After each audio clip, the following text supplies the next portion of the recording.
The iPhone 6 Plus. It's our most remarkable, marvelous, spectacular engineered device yet.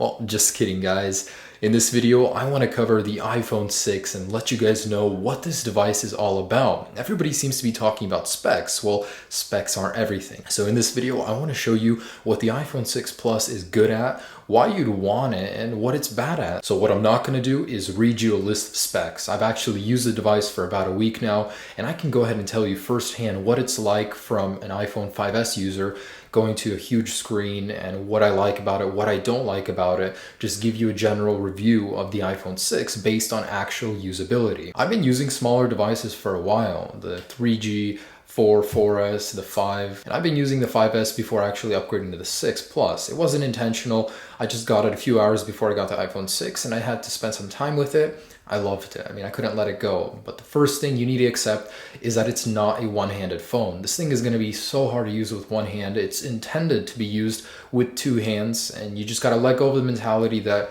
you're going to be using it only with one hand and it's uncomfortable. So as soon as you accept that, the experience will change. The display is gorgeous, crisp, sharp, even called by many one of the best displays on the market now. It's 1080p with a 401 pixel density. Content looks stunning on it. Movies, games, everything just looks so sharp and real. It's hard to believe that something so good can be on a phone. And coming from the iPhone 6, you won't notice much of a difference, but text will be sharper.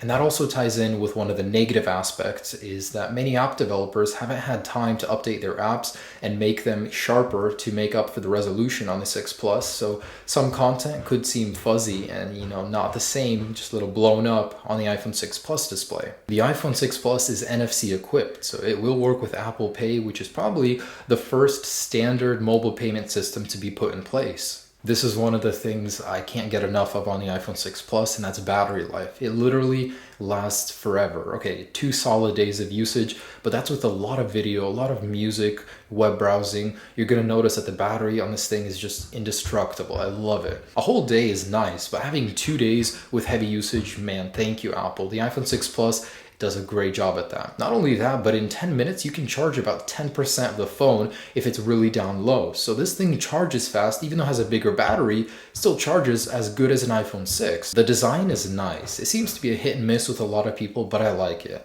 I like how the screen wraps right into the body. It makes for a seamless experience between software and hardware, just like Apple said.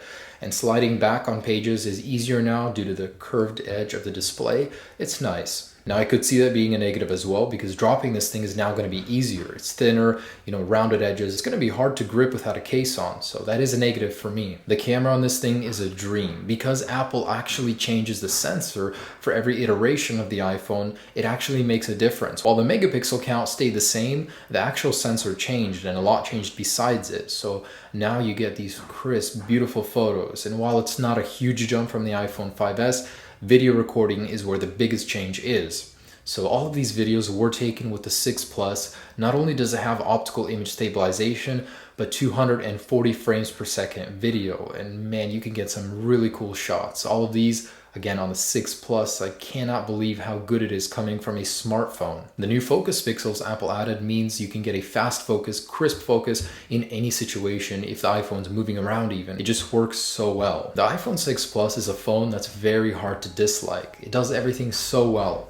And screen clarity, battery life, and camera are the 3 areas where the iPhone 6 Plus just shines. And I think that once you actually use this thing in real life, you'll notice that those really are the best points of the new iPhone 6 Plus. That's all great, but what's bad about the iPhone 6 Plus? Why shouldn't you buy it? Well, let me tell you what I don't like about it. So to begin, reachability. It's Apple's solution for one-handed use, which doesn't really work very well. You can double tap it brings the screen down, but once you open up an application, it goes right back up. You gotta double tap it again. So I'm sure they'll figure it out, but for now I couldn't realize why you couldn't just keep it down there until you double tapped it again. It just doesn't work very well. The back of the phone has 2 things I don't like. For one, antenna bands look like they've just been painted on. They don't match, I don't like them. And the protruding camera lens, it just sticks out, and the back of the phone is completely flat except for that one little camera lens thing. Is the iPhone 6 Plus worth it? I'd say absolutely.